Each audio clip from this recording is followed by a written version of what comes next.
আপনারা দেখেছেন একটু আগে আমাদের ঈদগাঁও উপজেলার নির্বাহী অফিসার উনি এসেছিলেন।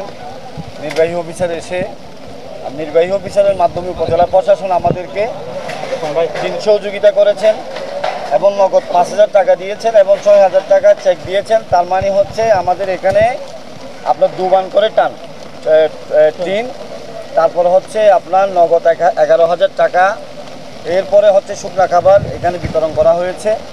আপনারা জানেন এই জিনিসটা হচ্ছে আমাদের আজকের না, এই প্রতি বছরই এরকম আমরা প্লাবিত হই একটি বেড়িবাতের শক্ত বেড়িবাতের কারণে।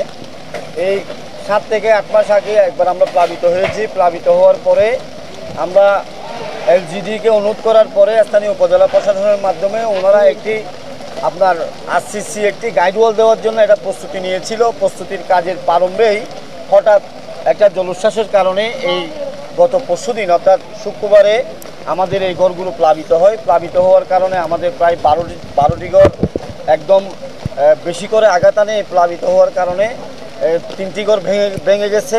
পাশে আলাবাটি হচ্ছে একটা নদীর পার্শ্ববর্তী একটি এরিয়া, এখানে বারবার প্লাবিত হচ্ছে আমরা। এখানে আমরা সংশ্লিষ্ট সম্মানিত জেলা প্রশাসক এবং পানি উন্নয়ন বোর্ড এবং এলজিডি থেকে শুরু করে সবাইকে জেলা পরিষদ থেকে সবাইকে অনুরোধ করব, আমাদের জালালাবাদের একটা প্রাণের দাবি হচ্ছে এখানে একটা শক্ত বেড়িবাঁধ হোক। প্রতি বছর বাঙ্গনের মধ্যে যে ঘরগুলো প্লাবিত হচ্ছে, মানুষ বৃষ্টি হলে ঘরে ঘুমাতে পারে না। আমি জালালাবাদবাসীর পক্ষ থেকে সবাইকে আহ্বান জানাচ্ছি, অনুরোধ জানাচ্ছি আপনাদের প্রতি, আপনারা একটি শক্ত বেড়িবাঁধ তৈরি করুন।